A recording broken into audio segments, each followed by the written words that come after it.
Alright, we're going to move on. Now we're going to make the monkey bar. The monkey bar is relatively simple. It's very similar to the table leg that we created earlier. We're just going to go out and create a rectangle that is what dimension? Where would we get that information from? So the first thing is we're going to make a rectangle. How long does that rectangle need to be along the x-axis, and where would we find that information?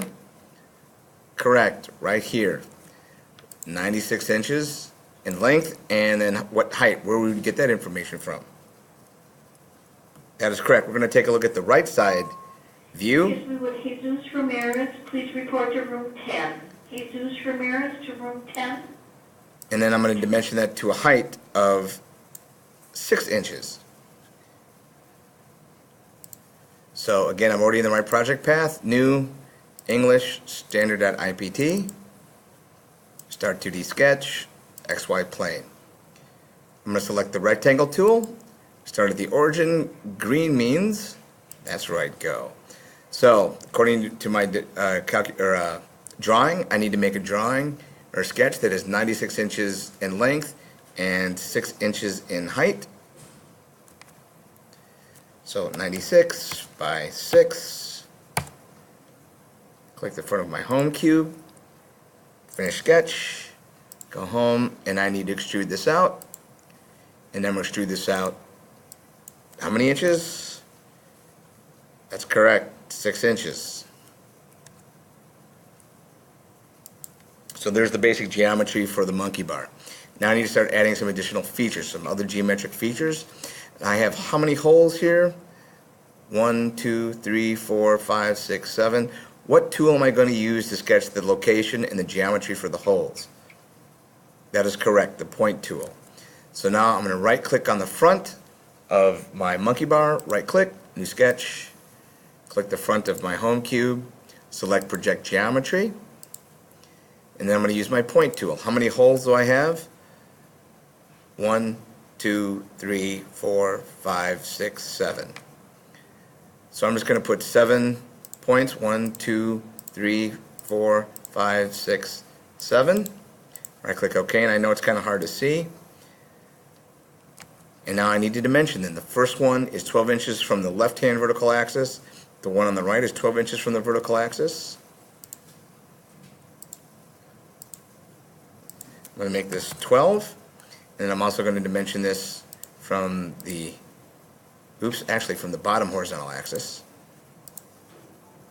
Try that again. Dimension, click the center point, click the bottom horizontal axis, drag to my left. I'm going to make that 3 inches. Click the center point of this one. This center point, I'm going to make these all 12 inches apart. Center point, click the bottom horizontal axis, drag to my left. I need to make that 3 inches. Click the center point, click the next adjacent center point. I need to make this 12 inches. Click the center point, bottom horizontal axis, drag to my left. I'm going to make that 3 inches. Now it's going to get kind of messy here. Center point, dimension that at 3 inches. I'm sorry, not 3 inches, 12 inches. Center point, bottom horizontal axis, dimension that at 3 inches. Center point, 12 inches.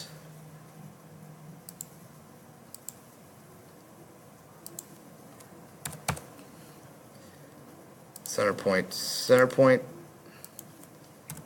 12 inches. Bottom horizontal axis, 30 inches.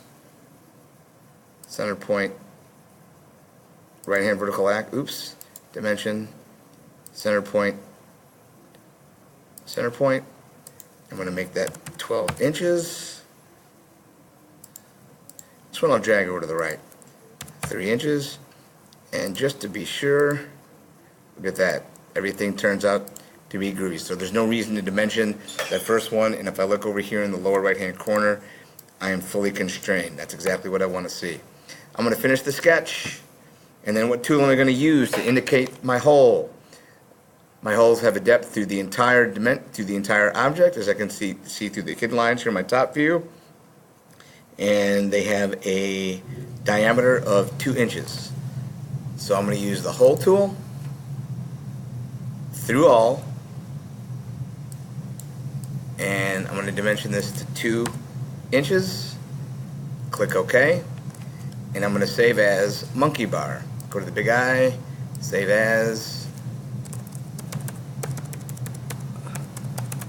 monkey bar, and then click save.